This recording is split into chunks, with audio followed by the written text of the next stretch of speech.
प्यारी साध संगत जी, सभी को प्यार भरी राधा स्वामी जी, आपसे विनती है साखी को शुरू से लेकर अंत तक जरूर सुनिए। बाबा जी की प्यारी संगत जी, चाकू से हाथ काटोगे तो पीड़ा तो होगी ही, यह बात तो तय है, क्योंकि चाकू का स्वभाव काटने का है, तो चोट पहुँचने पर हमारा स्वभाव पीड़ा से चिल्लाने का है। अब आप इसे चाहे कैसे भी समझें, लेकिन कुछ विधि के विधान होते हैं, नियम होते हैं, और उन्हीं नियमों के अनुसार दुनिया चलती है। बहुत पुरानी कहावत है, जैसा कर्म करोगे वैसा ही फल पाओगे। मतलब अच्छे कर्म करोगे तो अच्छे फल पाओगे, और बुरे कर्म करोगे तो बुरे फल पाओगे। यह हम सबने सुना तो है, लेकिन अंदर से विश्वास इस पर हम बहुत कम कर पाते हैं, क्योंकि हमें लगता है कि अच्छे कर्मों का अच्छा फल हमें नहीं मिलता है, या फिर यह आपके मन का वहम है, क्योंकि आप सच्चाई नहीं देख पा रहे हैं, असलियत नहीं देख पा रहे हैं, क्योंकि कर्मों का विधान, कर्मों का नियम तो अपने तरीके से ही काम करता है, वह आपके सोचने से बदल नहीं जाता। आज की जो बोध कहानी मैं आपको सुनाने वाली हूँ, उसमें आपको कर्मों का पूरा लेखा जोखा समझ में आ जाएगा कि कर्म किस प्रकार हमारे जीवन को निर्धारित करते हैं। और यह कहानी समझने के बाद आप अपने जीवन में अच्छे कर्मों से कैसे सफल बन सकते हैं, वह भी सूत्र पता चल जाएगा। इससे पहले कि आप इस कहानी में खो जाएं, इस चैनल को सब्सक्राइब जरूर कर लें। तो चलिए कहानी शुरू करते हैं। एक नगर में एक व्यापारी रहता था। वह व्यापारी बहुत धनवान था। अपने नगर के बड़े बड़े व्यापारियों में उसका नाम लिया जाता था। अपने खुद के नगर में भी उसका बहुत नाम था। फिर एक दिन शुभ घड़ी में उसे एक पुत्र प्राप्त हुआ। फिर उस पुत्र के जन्म पर व्यापारी बहुत खुश हुआ। उसने अपने पुत्र का नाम सोमनाथ रख दिया। व्यापारी ने सोचा कि अब उसका पुत्र बड़ा होकर उसके कारोबार को संभाल लेगा और वह अपने नगर का सबसे बड़ा व्यापारी बन जाएगा। उस व्यापारी ने अपने पुत्र को अच्छे से पालन पोषण किया, उसे अच्छे से पढ़ाया लिखाया, और उनके पुत्र सोमनाथ ने भी बड़े होकर अपने पिता के व्यवसाय में हाथ बटाना शुरू कर दिया। पिता अपने पुत्र को ऐसे काम करते देख बहुत प्रसन्न होते थे। फिर जब सोमनाथ कुछ समझदार हो गया तो व्यापारी ने अपने पुत्र सोमनाथ का विवाह एक सुंदर युवती के साथ करवा दिया। सोमनाथ भी बहुत खुश था। सोमनाथ शादी होने तक तो अपने पिता के साथ व्यवसाय में हाथ बटाता रहा, लेकिन फिर अचानक ही सोमनाथ में कुछ परिवर्तन आने लगे। वह दिन भर अपने दोस्तों के साथ घूमने लगा। धीरे धीरे सोमनाथ को एक बहुत बुरी आदत ने पकड़ लिया। वह रोज अपने दोस्तों के साथ जुआ खेलने लगा। सोमनाथ अब ना तो अपने घर रहता था और ना ही अपने पिता के व्यवसाय में कोई हाथ बटाता था।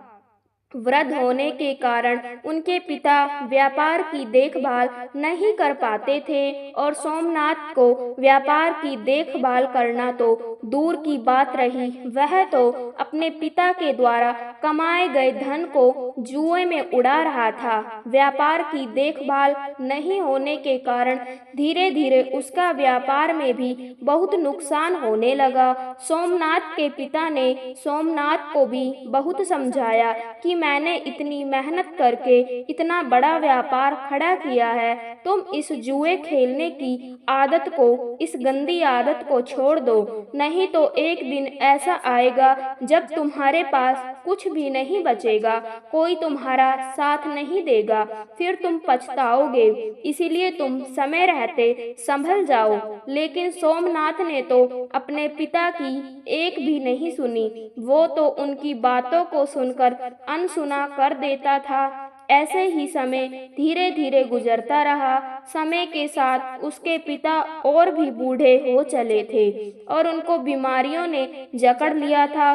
कुछ समय के बाद ही उस व्यापारी की मृत्यु हो गई।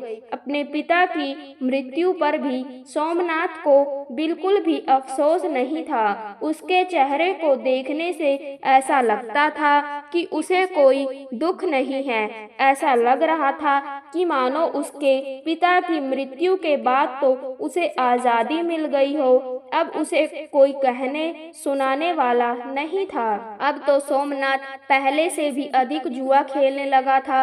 सोमनाथ जुआ खेलकर एक बहुत बड़ा आदमी बनना चाहता था। वो एक दिन में ही जुए में हार गई रकम को जीतकर एक बड़ा आदमी बनना चाहता था, जिसके कारण अब वह जुए में बड़े बड़े दाव पेच लगाने लगा था। सोमनाथ की माँ ने सोमनाथ को बहुत समझाया कि बेटा, तुमने बहुत सारा धन गवा दिया है। अब जो थोड़ा बहुत धन बचा है उसे भी लुटाने पर क्यों लगे हुए हो। लेकिन वह कहते हैं ना कि जब नाश मनुज पर छाता है तो पहले विवेक मर जाता है, यानी कि बुद्धि मर जाती है। सोमनाथ अपनी माँ की बात एक कान से सुनता था तो दूसरे कान से निकाल देता था। उसे किसी बात का कोई फर्क नहीं पड़ता था।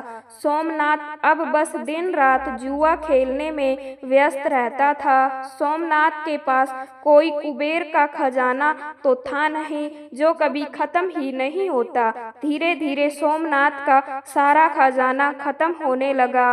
फिर एक दिन ऐसा आ गया जब सोमनाथ के पास कुछ भी नहीं बचा था। जुआ खेलने में उसने सारा धन खत्म कर दिया था। वह अपना सब कुछ गवा चुका था। जब सोमनाथ की माँ को यह बात पता चली कि उसका बेटा जुए में सब कुछ हार चुका है तो उसकी माँ की मृत्यु हो गई। उसकी माँ को बहुत बुरा आघात लगा, जिससे उसकी हृदय गति रुक गई। लेकिन सोमनाथ को तो अपनी माँ की मृत्यु पर भी कोई अफसोस नहीं था। उसे किसी भी बात से कोई फर्क ही नहीं पड़ता था। ऐसा लगता था जैसे उसकी संवेदना खत्म हो चुकी थी। उसके लिए कोई जिए या कोई मरे, वह तो दिन भर जुआ ही खेलता रहता था। सोमनाथ तो व्यापारी का बेटा था तो उसे कर्ज लेने में कोई दिक्कत नहीं आई। लेकिन सोमनाथ ने वह धन भी जुए में खत्म कर दिया। जुआ एक ऐसी लत है जो आपको एक जीतने की उम्मीद देती है, लेकिन आप जीत कभी नहीं पाते। अब सोमनाथ के ऊपर बहुत सारा कर्ज हो चुका था। उसके घर में 2 वक्त का खाना खाने जितना भी धन नहीं बचा था। अब तो सोमनाथ की हालत बहुत बुरी हो गई थी। अब उसके पास ना तो खाना खाने के लिए धन बचा था और ना ही कपड़े पहनने के लिए धन बचा था। वह बिल्कुल कंगाल हो चुका था। अब पूरे नगर में सबको पता चल चुका था कि सोमनाथ कंगाल हो चुका है। उसके पास कुछ भी नहीं है। जब सोमनाथ किसी से मदद मांगने जाता तो उसे सब मना कर देते। एक समय वह भी था जब उसके परिवार का नाम नगर के बड़े बड़े व्यापारियों में लिया जाता था, लेकिन सोमनाथ की इस गंदी आदत के कारण उसने अपना सब कुछ गवा दिया था। अब कोई भी उसकी मदद नहीं करता था। लोग उसी मनुष्य की इज्जत करते हैं जो मेहनत से कमाता है और अपने जीवन में एक कामयाब इंसान बनकर दुनिया के सामने एक उदाहरण पेश करता है। जब सोमनाथ के ससुर को यह बात पता चली कि उसका दामाद कंगाल हो चुका है तो वह अपनी पुत्री की चिंता करते हुए तुरंत ही अपनी पुत्री से मिलने पहुंच गया। उसने वहां जाकर देखा कि उसकी पुत्री तो बहुत दुखी है। उसकी पुत्री ने फटे पुराने कपड़े पहने हुए थे। भूख के कारण उसका गुलाब सा चेहरा मुरझा चुका था। अपनी बेटी की ऐसी हालत देखकर उनको सोमनाथ पर बहुत गुस्सा आया। उसने अपनी बेटी को अपने साथ घर ले जाने का निश्चय कर लिया था। उसने ना ही सोमनाथ को कुछ कहा और ना ही कुछ सुना। अपनी पुत्री को लेकर अपने घर चल दिए। जब सोमनाथ अपने घर पहुंचता है तो उसे पता चलता है कि उसकी पत्नी को तो उसके ससुर जी अपने साथ ले गए हैं। यह देखकर सोमनाथ बहुत दुखी होता है। अब वह बिल्कुल ही अकेला पड़ चुका था। अब ना तो उसके पास पैसा था, ना पत्नी थी और ना ही उसके माता पिता थे। सब लोग उसे अकेला छोड़कर जा चुके थे। अब सोमनाथ को अपने पिता की हर वह बात याद आने लगी जो उसके पिता ने उसे समझाई थी। उसकी ऐसी हालत का जिम्मेदार वह स्वयं था। वह अचानक अपने आप से ही बातें करने लगा। उसने कहा कि एक दिन ऐसा था जब मेरी गिनती नगर के बड़े बड़े व्यापारियों में होती थी और आज मेरे पास खाने के लिए खाना तक नहीं है। अब मैं मेहनत करूंगा और अपना खुद का व्यापार फिर से खड़ा करूंगा। यह सोचकर सोमनाथ अपने ससुर से मिलने के लिए चला जाता है ताकि वह उनसे कुछ धन उधार लेकर अपना व्यापार फिर से शुरू कर सके। सुबह होते ही वह अपने ससुर से मिलने के लिए निकल पड़ता है। ससुराल पहुंचकर वह अपनी हालत को देखकर रोने लगता है। अपने फटे पुराने कपड़ों को देखकर वह सोचता है कि वह अपने ससुराल में ऐसे फटे पुराने कपड़ों में तो नहीं जा सकता। मैं साफ सुथरे कपड़े पहनकर ही अपने ससुर से मिलने जाऊंगा और अगर वह फटे पुराने कपड़ों में ससुराल जाएगा तो उसकी बची कुची इज्जत भी खत्म हो जाएगी। यह सब सोचकर वह इधर उधर देखने लगा। उसकी नजर एक कपड़े की दुकान पर पड़ी, लेकिन शाम हो जाने के कारण वो दुकान बंद हो चुकी थी। सोमनाथ ने निश्चय किया कि वह सुबह तक वहीं इंतजार करेगा। जैसे ही दुकान खुलेगी तो वह अपने ससुर का नाम लेकर कपड़े खरीद लेगा और जब ससुर जी से उसे पैसे मिलेंगे तब वह उस दुकान की उधार चुका देगा। अपने फटे पुराने कपड़ों में ससुराल वालों के घर जाने से अच्छा है कि मैं एक रात इस दुकान के बाहर ही गुजार लूं। यह सब सोचकर सोमनाथ उस कपड़े की दुकान के बाहर ही सो जाता है। सोमनाथ भूख के मारे इधर उधर करवटें ले रहा था। तभी सोमनाथ ने देखा कि एक युवक चुपचाप दुकान के भीतर जा रहा है। उस युवक के भीतर जाने के कुछ देर बाद ही एक स्त्री भी दबे पांव उस तरफ आई और दुकान के अंदर चली गई। सोमनाथ को वह स्त्री अंधेरे में भी जानी पहचानी लग रही थी। सोमनाथ ने उस स्त्री को ठीक ढंग से देखने के लिए दुकान की खिड़की से बाहर झांका। वहां पर उसने जो देखा वो देखकर उसके होश उड़ गए, क्योंकि वह औरत कोई और नहीं बल्कि उसकी ही पत्नी थी। फिर सोमनाथ ने अपनी पत्नी और उस युवक की बातें ध्यान से सुनी। सोमनाथ की पत्नी उससे कह रही थी कि हे मेरे प्राण प्रिय, तुमसे बहुत प्रेम करती हूँ और मैं तुमसे विवाह करके पूरी जिंदगी तुम्हारे साथ रहना चाहती हूँ। मैंने आज तुम्हें यहाँ एक राज की बात बताने के लिए बुलाया है ताकि हम विवाह करने के बाद आराम से रह सके, हमारे पास किसी भी चीज की कोई कमी ना हो। उस युवक ने बड़ी ही उत्सुकता के साथ पूछा कि कौन सा राज, तुम किस राज की बात कर रही हो। फिर सोमनाथ की पत्नी ने उस युवक से कहा कि मेरे ससुर जी बहुत धनी व्यापारी थे। उन्होंने अपने जीवन में बहुत ही कठिन परिश्रम किया था और खूब सारा धन कमाया था और उन्होंने 4 घड़े सोने के सिक्कों से भरवाकर मकान के 4 कोनों में गड़वा दिए थे। यह काम उन्होंने इसलिए किया था ताकि बुरे समय में उस धन का उपयोग किया जा सके। उन्होंने अपने जुआरी बेटे को इस धन के बारे में कभी नहीं बताया, क्योंकि उनको डर था कि कहीं उनका जुआरी बेटा उस धन को भी जुए में न उड़ा दे। फिर सोमनाथ की पत्नी ने उस युवक से कहा कि तुम जल्दी से मेरे ससुराल जाओ और मेरे मूर्ख पति से वह मकान खरीद लो। वह मकान तुम्हें आसानी से दे देगा, क्योंकि उसने अपनी सारी जमा पूंजी जो जुए में ही हरा दी। फिर तुम उस मकान के चारों कोनों की खुदाई करना और उन चारों घड़ों को अपने कब्जे में कर लेना, जिसके बाद हमें कभी भी धन कमाने की आवश्यकता नहीं पड़ेगी और फिर हम पूरा जीवन खुशी से रहेंगे। अपनी पत्नी के मुंह से यह सारी बातें सुनकर उसे बहुत दुख हुआ। वह सोचने लगा कि आज मेरी बुरी आदतों के कारण मेरी पत्नी मेरी नहीं रही, बल्कि वो किसी दूसरे पुरुष का साथ दे रही है, उससे विवाह करने की योजना तक बना रही है। लेकिन मैं ऐसा कभी होने नहीं दूंगा। मैं अपने पिता की कमाई हुई दौलत को इस आदमी के हाथों तो कभी नहीं लगने दूंगा। माना कि मैं बुरी संगत में पड़ गया था, मुझे जुआ खेलने की गंदी लत लग गई थी, लेकिन अब मुझे सब कुछ समझ में आ चुका है।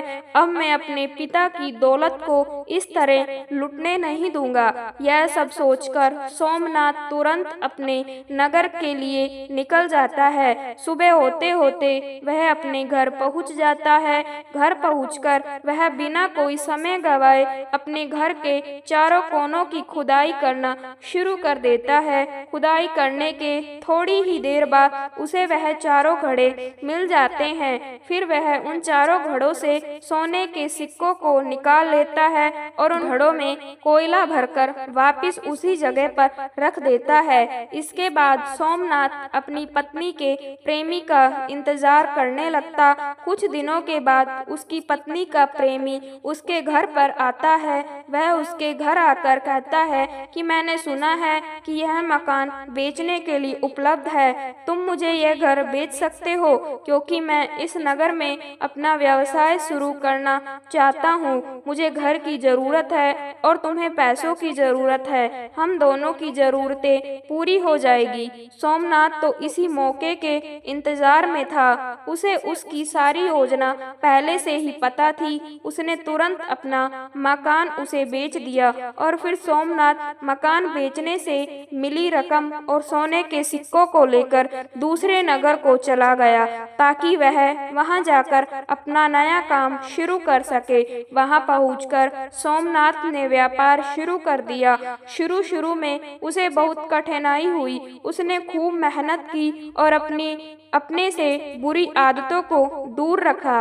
व्यापार में कभी कभी थोड़ी बहुत ऊंच नीच होती रहती है, लेकिन उसने सब कुछ संभाल लिया।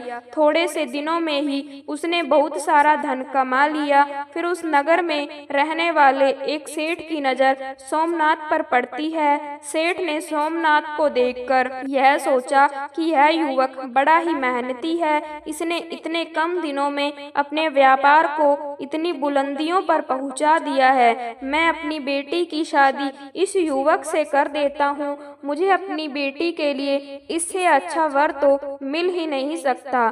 फिर वो सेठ सोमनाथ के पास जाकर उसके सामने शादी का प्रस्ताव रख देता है। सोमनाथ ने भी सेठ का प्रस्ताव स्वीकार कर लिया। सेठ ने अपनी बेटी की शादी सोमनाथ से करवा दी। अब सोमनाथ के पास वापस पहले जैसा ही सब कुछ हो गया था। उसने धन कमा लिया था, इज्जत कमा ली थी, शादी भी हो गई थी। अब उसके पास सब कुछ था। अब सोमनाथ अपना जीवन खुशी से जी रहा था। अब उसके पास किसी भी चीज की कोई कमी नहीं थी। उधर सोमनाथ की पुरानी पत्नी का प्रेमी वह घर पाकर बहुत खुश हो रहा था, लेकिन जब उसने मकान के चारों कोनों की खुदाई की तो उसे सोने के सिक्कों के बदले कोयले के भरे 4 घड़े मिले और कोयले से भरे घड़ों को देखकर वह छाती पीट पीट कर रोने लगा। उस युवक को सोमनाथ की पत्नी पर बहुत गुस्सा आ रहा था। वह सोच रहा था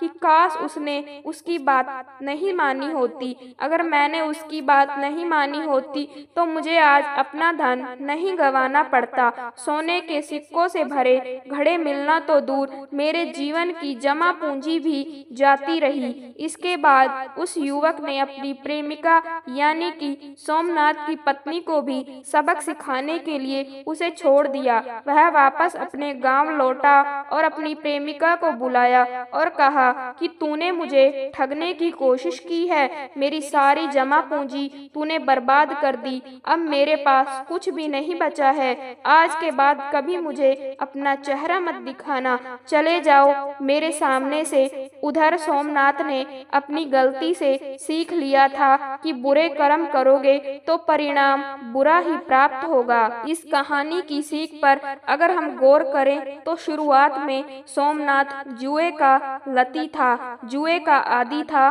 तो उसके पास कुछ भी नहीं बचा था। वह सड़क पर आ गया था, उसकी पत्नी ने भी उसे छोड़ दिया था। यह उसके कर्म का ही परिणाम था। अगर वह अपने व्यापार को अच्छे से करता तो शायद उसे वो दिन देखने नहीं पड़ते। खैर, जैसे तैसे सोमनाथ को अपनी गलती का एहसास हुआ और उसने अपना जीवन बदल लिया। इससे हमें यह पता चलता है कि हमने चाहे जीवन में कितने भी बुरे कर्म किए हो, लेकिन हम कभी भी नई शुरुआत कर सकते हैं। अच्छे कर्म करने के लिए कोई भी समय नहीं होता, या यूं कहें कि हर समय अनुकूल होता है। और दूसरी तरफ हमें यह भी सीख मिलती है कि अगर हम बुरे समय में अपनों का साथ छोड़ दें, उन्हें धोखा दे दें, तो उनका भी बहुत बुरा परिणाम होता है। जैसे कि सोमनाथ की पत्नी ने उसे धोखा दिया, लेकिन इस धोखे के कारण उसने अपना सब कुछ गंवा दिया, यहाँ तक कि अपनी इज्जत तक गंवानी पड़ गई। अगर सोमनाथ की पत्नी केवल उसकी बुरी लत की वजह से उससे दूर चली गई थी, तो वहाँ तक भी उसने कुछ गलत नहीं किया था, क्योंकि इसकी वजह खुद सोमनाथ था। लेकिन अपनी प्रेमी के साथ मिलकर अपने पति को ही छलने की योजना बनाना उसे बहुत महंगा पड़ा। क्या आप कभी सोचते हैं कि जीवन में सच्चा सुख क्या है? क्या आप कभी सोचते हैं कि मृत्यु से कैसे निडर होकर जीना चाहिए? आज मैं आपको एक ऐसी कहानी सुनाने जा रही हूँ जो आपको इन प्रश्नों का उत्तर देगी। एक बार की बात है, एक नौजवान युवक बुद्ध के पास जाता है और उनसे कहता है कि हे बुद्ध, क्या आप मेरे एक सवाल का जवाब देंगे? बुद्ध ने मुस्कुराते हुए कहा कि पूछो, क्या पूछना है? इसके बाद उस युवक ने कहा कि हे बुद्ध, मेरी उम्र अभी बहुत ज्यादा नहीं है, लेकिन मैं बहुत परेशान रहता हूँ, बहुत दुखी रहता हूँ। मैं आपसे यह जानना चाहता हूँ कि मेरे जीवन में अभी से इतनी दुख हैं, तो मेरी जिंदगी तो अभी बहुत बाकी है। क्या मेरे जीवन में दुख बढ़ते ही रहेंगे? इन दुखों से छुटकारा पाने का कोई रास्ता नहीं है? यह सुनकर बुद्ध कहते हैं कि कहाँ है तुम्हारे दुख? मुझे तो दिखाई नहीं दे रहे। यह सुनकर वह युवक कहता है कि हे बुद्ध, दुख तो मेरे अंदर है, मेरे भीतर है, वह आपको कैसे दिखाई देंगे? यह सुनकर बुद्ध उसी व्यक्ति से पूछते हैं कि क्या तुम्हें अपने दुख दिखाई देते हैं? वह युवक कहता है कि यहाँ बुद्ध, मैं अपने दुखों को भली भांति देख रहा हूँ। तब बुद्ध ने पूछा कि दुखों का मूल क्या है? बुद्ध में और उस युवक में चर्चा चल ही रही होती है कि तभी एक भिक्षु दौड़कर वहाँ पर आता है। वह भिक्षु तथागत बुद्ध के कान में कुछ कहता है। इसके बाद बुद्ध उसी वक्त से कहते हैं कि चलो, आज मैं तुम्हें जीवन का सत्य दिखाने के लिए एक जगह पर लेकर चलता हूँ। वहाँ पर तुम्हें कुछ भी नहीं बोलना है, चुपचाप सारी बातें सुनते रहना है। इसके बाद तुम्हें अपने सारे प्रश्नों के उत्तर खुद ही मिल जाएंगे। यह कहकर वह युवक गौतम बुद्ध के पीछे पीछे चलने लगता है। कुछ दूर चलने के बाद गौतम बुद्ध एक घर में प्रवेश करते हैं। घर में प्रवेश करने के बाद वह युवक और तथागत बुद्ध देखते हैं कि वहां पर बहुत सारे लोग खड़े हैं और बीच में चारपाई पर एक वृद्ध आदमी लेटा है। बुद्ध को देखते ही सभी लोगों ने उनके लिए रास्ते बनाए और बुद्ध उस आदमी के पास वहीं उसके चारपाई पर जाकर बैठ जाते हैं। वह युवक भी पास में ही बैठ जाता है। इसके बाद वृद्ध आदमी जो चारपाई पर लेटा हुआ था कहना शुरू करता है कि हे बुद्ध, मैं नहीं जानता कि मेरे जीवन में कितनी सांसें और बची हैं। पता नहीं किस वक्त मुझे भगवान के घर से बुलावा आ जाए। मैं मरने से पहले अपने कुछ सवालों के जवाब आपसे जानना चाहता हूँ। मुझे पता है कि उन सवालों के जवाब आप ही मुझे दे सकते हैं, इसीलिए मैंने आपको यहाँ पर बुलाया है। इसके बाद उस वृद्ध आदमी ने कहना शुरू किया कि हे बुद्ध, अपने आखिरी वक्त में मुझे अपने बचपन के दिन बहुत याद आ रहे हैं। मैं अपने बचपन के दिनों को याद करता हूँ और सोचता हूँ कि वह भी क्या दिन थे। ना कुछ पाने की फिक्र, ना कुछ खोने का गम। बचपन के उन दिनों को याद करके मेरी आंखों में आंसू आ जाते हैं। मुझे लगता है कि कितनी आजादी थी उस समय। मेरा मन कितना खुला हुआ था। मन में कुछ भी पाने की इच्छा नहीं थी। जिस भी खेल में लग जाते थे उसी खेल में पूरे दिन लगे रहते थे। लेकिन कुछ समय बाद जैसे जैसे मैं बड़ा होने लगा वैसे वैसे लोग मुझे जिंदगी की दौड़ में आगे निकलने के लिए कहने लगे। मेरे पिता अक्सर मुझसे कहा करते थे कि तुम पढ़ाई में अपने भाई जैसे क्यों नहीं हो, तुम दूसरे लोगों से पीछे क्यों रहते हो। यह सब सुनकर मेरा मन बहुत बेचैन रहने लगा। लोग मुझे बहुत ताने मारते थे क्योंकि ना तो मैं खेल में अच्छा था और ना ही पढ़ाई में अच्छा था। सब लोग मुझे किसी और की तरह बनने के लिए कहते थे और उन तानों से तंग आकर मैंने जीवन में कुछ हासिल करने का निश्चय किया। मैंने अपने आप से वादा किया कि मैं भी अपने भाई की तरह कामयाब इंसान बनूंगा और इसके लिए मैं दिन रात मेहनत करने में लग गया। शुरुआत में बहुत मुश्किल है, बहुत निराशा हाथ लगी, लेकिन मैंने हार नहीं मानी और मैंने खुद अपना व्यापार खड़ा कर लिया। उसके बाद मुझे कुछ पाने का एहसास हुआ। मुझे बहुत खुशी हुई क्योंकि जो लोग मुझे ताने देते थे वही लोग अब मेरे आगे पीछे घूमने लगे थे। कुछ वक्त बाद एक रईस बेटी के साथ मेरी शादी हो गई और उसके बाद मुझे लग रहा था जैसे मेरा जीवन स्वर्ग बन गया हो। कुछ साल बाद मुझे 2 बेटे प्राप्त हुए। दोनों बहुत ही सुंदर और हर्ष थे। अब मेरा मन मेरे बच्चों के लिए कुछ करने को उत्सुक हो गया। मैं और भी ज्यादा धन कमाने में लग गया और जल्द ही मैं अपने नगर का सबसे बड़ा व्यापारी बन गया। सब कुछ अच्छा चल रहा था, लेकिन होने को कौन टाल सकता है। एक दिन अचानक मेरी पत्नी मुझे छोड़कर चली गई। इससे मुझे बहुत गहरा सदमा पहुंचा। मैं कई दिनों तक अपने घर से बाहर नहीं निकला। मेरे बेटे मुझे हिम्मत देते कि पिताजी, माताजी तो नहीं रही और जो हो चुका है वह वापस नहीं आ सकता, लेकिन हम दोनों भाई आपका हमेशा साथ देंगे और आपकी हमेशा सेवा करेंगे। आपको किसी बात की कोई चिंता करने की आवश्यकता नहीं है। और धीरे धीरे मैंने भी अपने मन को समझा लिया कि अब तो मुझे अपने प्रिय पत्नी के बिना ही जीना पड़ेगा। इसलिए मैंने अपना मन अपने बेटों के साथ जोड़ लिया। उनकी खुशी में ही मुझे खुशी होती थी, उनके दुख में ही मुझे दुख होता था। इसके बाद मैंने कहा कि बुद्ध, जीवन चक्र में अक्सर मुझे महसूस होता था कि आखिर जीवन क्या है। जीवन को उसके गहराइयों में कैसे जाना जाए, यह कैसे जाना जाए कि मैं कौन हूँ, और मैं इस दुनिया में क्या करने के लिए आया हूँ,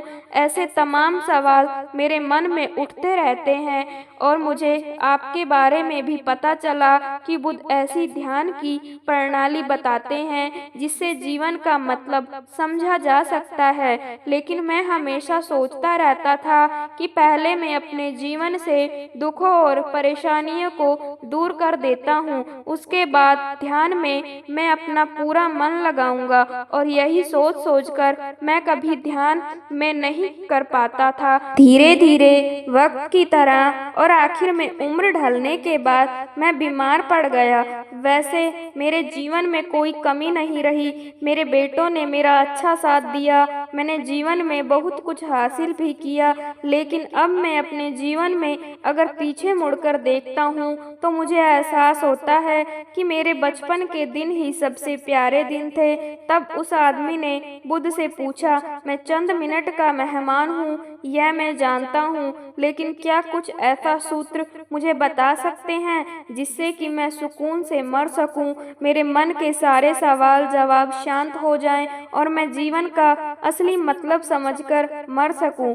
यह सुनकर बुद्ध ने कहा कि हर इंसान को बचपन के दिन प्रिय क्यों होते हैं, क्योंकि उस समय उसे कोई भी चिंता नहीं रहती, वह आजाद होता है, उसके मन में कोई लालसा नहीं होती, जिस काम में भी लग जाता है उसी में मगन हो जाता है। लेकिन जैसे जैसे इंसान की आयु बढ़ने लगती है वैसे वैसे उसकी इच्छाएं, उसकी कामनाएं दिन ब दिन बढ़ती जाती है और इसलिए अक्सर इंसान भविष्य की तैयारी में लगा रहता है या फिर अतीत के बारे में सोचता रहता है और वह वर्तमान में जीना भूल जाता है। और वहीं अगर हम किसी छोटे बच्चे को देखें तो उसके लिए कोई भविष्य या कोई अतीत नहीं होता, उसके लिए बस वर्तमान होता है और इसीलिए वह वर्तमान में पूरा आनंदित होकर रहता है। तुमने अपना पूरा जीवन अपनी कामयाबियों, अपने बेटों,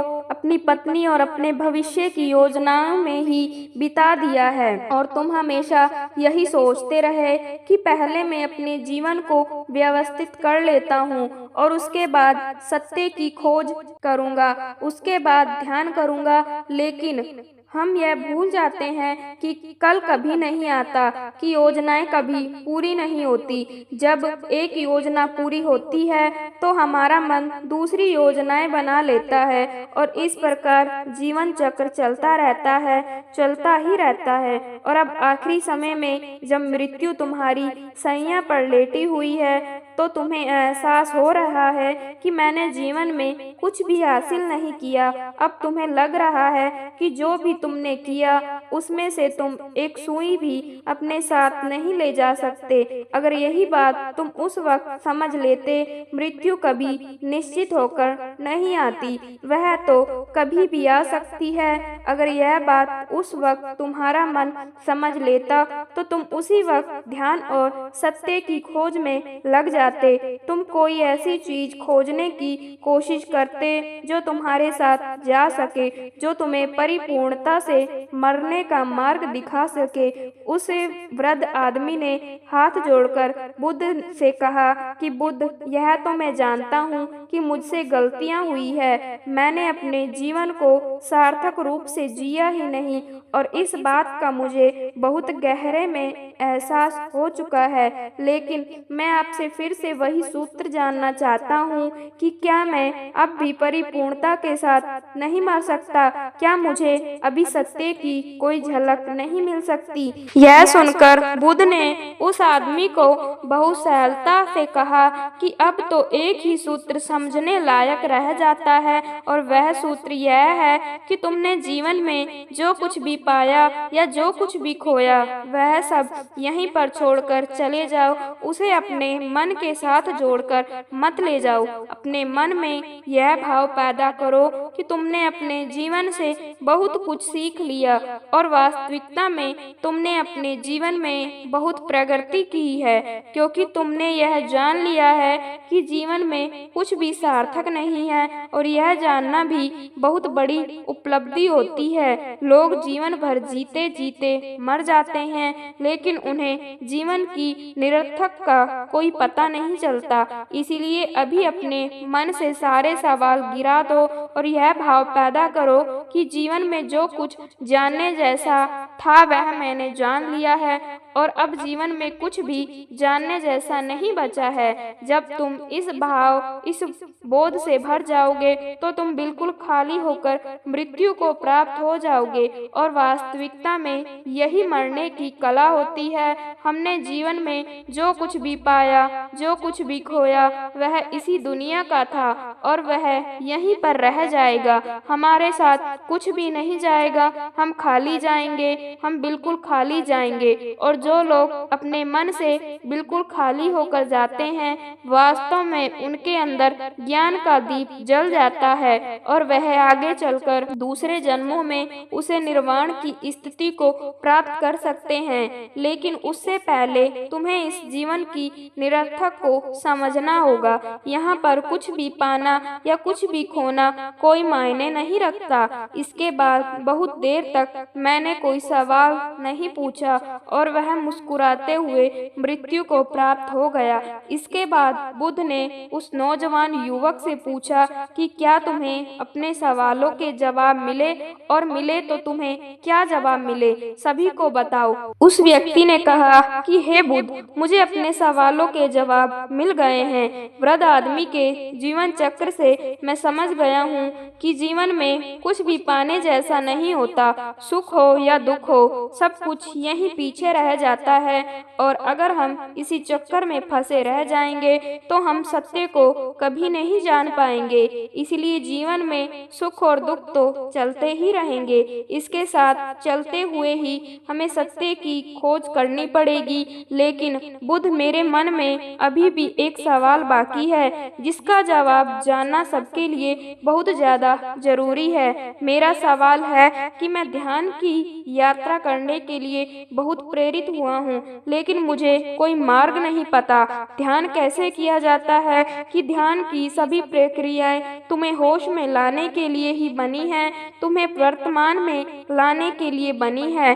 अगर तुम किसी भी काम को पूरी उपस्थिति के साथ पूरे एकाग्र भाव से अपने आप को पूरा इकट्ठा करके कर सकते हो तो तुम ध्यान में ही होते हो। लेकिन हमारा ध्यान इधर उधर भटकता रहता है। अपना काम करते करते वर्तमान में रहने के लिए मैं तुम्हें एक छोटी सी विधि बताता हूँ जिसके जरिए तुम अपना काम भी कर सकते हो और ध्यान को भी समझ सकते हो। जैसे भी तुम चलते फिरते हो, उठते बैठते हो, सिर्फ अपनी सांसों पर ध्यान लगाना शुरू करो। सांस किस नाक से आ रही है, किस नाक से जा रही है, ना कि कौन से कोने से टकरा रही है। सिर्फ तुम उसके साक्षी भर हो जाओ, सिर्फ उसको देखते रहो। कुछ भी काम कर रहे हो, चल रहे हो, फिर खाना खा रहे हो, सिर्फ अपनी सांस पर ध्यान लगाओ और यह करते वक्त तुम्हें महसूस होगा कि तुम्हारा दिमाग, तुम्हारे विचार तुम्हें इधर उधर ले जाते हैं, लेकिन थोड़ी देर बाद तुम्हें फिर से होश आएगा कि तुम्हें अपनी सांसों पर ध्यान लगाना है और तुम्हारा ध्यान फिर से सांस की तरफ ऑटोमेटिक जाएगा। और धीरे धीरे जब तुम अपने विचारों को देखने लगोगे तो तुम पाओगे कि विचार विलीन होने लगे हैं। तुम्हारे अंदर बस एक खाली मैदान बचा हुआ है, सारे सवाल जवाब विलीन हो चुके हैं। इसके बाद बुद्ध ने कहा कि सांस जो होती है वह वर्तमान में चलती है, वह भविष्य में चलती है, ना ही अतीत में चलती है। वह वर्तमान में होता है, वही वर्तमान स्थिति होती है। और जब तुम अपनी सांसों से जुड़ जाते हो तो तुम वर्तमान में ध्यान लगाना सीख जाते हो, क्योंकि सांसें जिन पर तुम ध्यान ध्यान लगा रहे हो वह वर्तमान में चल रही होती है। इसके बाद धीरे धीरे कदम दर कदम तुम्हें ध्यान का खुद ही एहसास होने लगेगा। फिर तुम जो भी काम करोगे उसमें तुम्हारा पूरा चित्त लगा होगा। तो शुरुआत वहीं से करो जहाँ पर तुम हो। यहीं से अभी से अपनी सांसों को पकड़ना शुरू कर दो। आज की यह साखी अगर आपको सच में अच्छी लगी तो कमेंट में राधा स्वामी जरूर लिखिए और साथ साथ अपने शहर का नाम भी जरूर लिखिए, जिससे हम जान सकें कि बाबा जी की साखी कहाँ कहाँ से सुनी जा रही है। और आपके भी मन में कोई प्रश्न हो तो आप कमेंट करके जरूर पूछ सकते हैं जी। और ऐसी ही प्रेरणादायक सत्संग और साखी सुनने के लिए संगत के अपने चैनल को सब्सक्राइब जरूर कीजिए, जिससे कि इस चैनल पर अपलोड की गई साखी आप तक पहुंचती रहे। राधा स्वामी जी।